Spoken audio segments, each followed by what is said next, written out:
və onun vəsiyyəti. Çox çalışdım. Artıq kamala dolmuşdum. Çox əlləşdim. Müharibə olmasın dedim. Olmadı. Budur. Çaldıran döyüşündən 10 il ötüb. Hələ bir dəfə üzüm gülməyib. Dodaqlarımda təbəssüm olmayıb. Ömrümün son günlərini yaşayıram. Sizin üçün bu az ömrümdə əlimdən gələni elədim. Fəthlər edib, parça-parça bölünmüş diyarımızı birləşdirməyə çalışdım.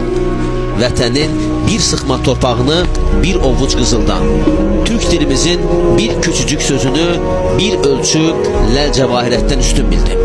Hər ikisinin, vətənimizin və dilimizin əbədiyyəti üçün. Nə bacardımsa, onu elədim. Yaxşı nə başladımsa, onu göyərdin. Səhvlərimi təkrar etməyin. Sizə vəsiyyətim budur. Sizə 3 əmanət qoyub gedirəm. Sizə 3 əmanət qoyub ərən babalar. Dilimiz, vicdanımız, vətənimiz. Onlar sizə əmanətdir.